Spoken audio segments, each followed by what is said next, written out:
નમસ્કાર મિત્રો, નવા વિડીયોની અંદર તમારું હાર્દિક સ્વાગત છે। મિત્રો, આજે આપણે વાત કરવી છે જીવામૃત વિશે।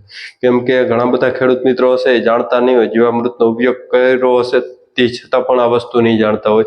એનું કારણ એ છે કે આપણે જે વાત કરવી છે કે જીવામૃતની અંદર નાઇટ્રોજન, પોટાશ અને ફોસ્ફરસ આ કેટલા ટકામાં હોય એના વિશે પણ વાત કરવી છે।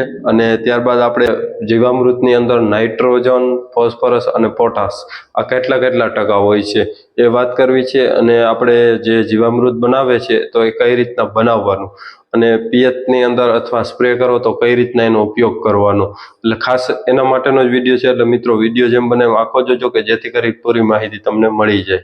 હવે મિત્રો, વાત કરીએ તો જીવામૃત છે એ બનાવવાની અંદર આપણે સૌથી પહેલા વાત કરીએ અને જે સામગ્રી જોઈએ છે જીવામૃત બનાવવાની અંદર, તો આપણે જીવામૃત બનાવવાની અંદર ખાસ કરીને ગાયનું છાણ અને ત્યારબાદ ગાયનું ગૌમૂત્ર અને આપણે કોઈ પણ કઠોળનો લોટ જોઈએ છે।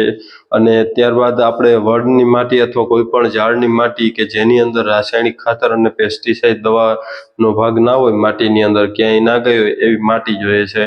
એટલે ખાસ કરી જે કોઈ ખેડૂત મિત્રો ઓર્ગેનિક કરતા હોય તો એની ગમે એ ઝાડ નીચેની માટી હશે તો હાલશે, પણ જ્યાં જે ભવિષ્યથી આજ 10-15 વર્ષથી ઓર્ગેનિક જ કરે છે એની તો કદાચ ખેતરની માટી હોય તો પણ હાલશે। હવે મિત્રો, ખાસ કરીને કહેવાનું કે આ બધી જે સામગ્રી છે એ તમારે ઉદાહરણ તરીકે આપું છું કે 200 લીટરનું બેરલ હોય તો એની અંદર તમારે 15 થી 20 કિલો છાણ લેવાનું છે અને ત્યારબાદ 10 લીટર ગૌમૂત્ર અને ત્યારબાદ કઠોળનો લોટ 2 કિલો, કોઈ પણ કઠોળનો લોટ આવે બાજરા સિવાય। અને જો મેથીનો લોટ હોય તો બધે કરતાં બેસ્ટ, મેથીમાં સારા રિઝલ્ટ વધારે મળે છે ઓમમ કરતાં પણ। એટલે એ લોટ લેવાનો, ત્યારબાદ વડની માટી અને ગોળ લેવાનો છે। જો 500 લીટરનું હોય તો 5 કિલો અને 200 લીટરનું હોય તો 2 કિલો ગોળ નાખવાનું છે। અને ખાસ કરીને બનાવતી વખતે ગોળ ઓગાળી નાખો તો તમને ઝડપથી વધારે રિઝલ્ટ મળશે। હવે મિત્રો, આ બધી વસ્તુનો ગોળ કરી મિક્સ કરી અને તમારે 7 થી 8 દિવસ, જો શક્ય હોય તો 7 થી 8 દિવસ રહેવા દેવાનું, ઇમરજન્સીની અંદર જરૂર હોય તો પણ 5 દિનની અંદર તૈયાર થઈ જાય છે અને સવાર સાંજ હલાવવાનું। એટલે મિત્રો, આ રીતના તમે જીવામૃત તૈયાર કરી શકો છો। અને હવે વાત રહી આપણે કે આની અંદર નાઇટ્રોજન, ફોસ્ફરસ અને પોટાશ કે આ જે 3 પોષક તત્વો છે એની કેટલી ટકાવારી હોય। આમ તો ઘણા બધા પોષક તત્વો હોય છે, પણ વૈજ્ઞાનિક સંશોધન હિસાબે આની જે સંશોધિત કરી અને કેટલા ટકાવારી છે એ બહાર પાડી છે, એટલે તમારી સમક્ષ મૂકું છું કે આટલા ટકાવારી હશે।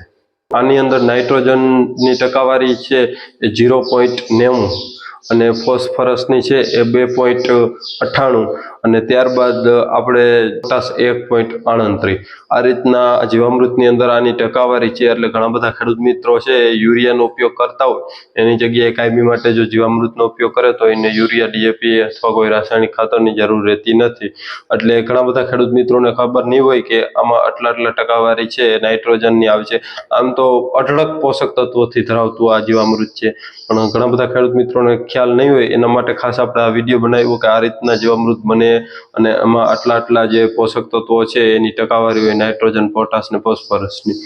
એટલે ખાસ ખેડૂત મિત્રોને કહેવાનું હોય કે આપણે જે ઓર્ગેનિક ખેતી કરતા હોય તો આનો ઉપયોગ કરાય, બહુ બેસ્ટ રિઝલ્ટ મળે છે આનું। અને એક તો આપણે ચોખ્ખું ઓર્ગેનિક ખાવા મળે, જમીન ના બગડે અને આપણે જે કેન્સર જેવી ભયંકર બીમારીઓ થાય છે એ પણ ના થાય।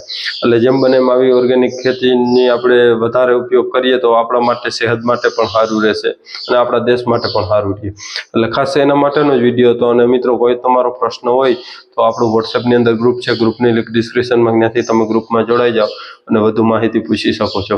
એટલે ખાસ એના માટેનો જ વિડીયો હતો। આ વિડીયો તમને ગમ્યો હોય તો વિડીયોને લાઇક કરજો અને દરેક ગ્રુપમાં શેર કરજો કે જેથી કરી અને પૂરી માહિતી બધા ખેડૂત મિત્રોને મળી જાય। અને ચેનલમાં ન હોય તો ચેનલ સબસ્ક્રાઈબ કરજો। ધન્યવાદ। જય ગૌ માતા।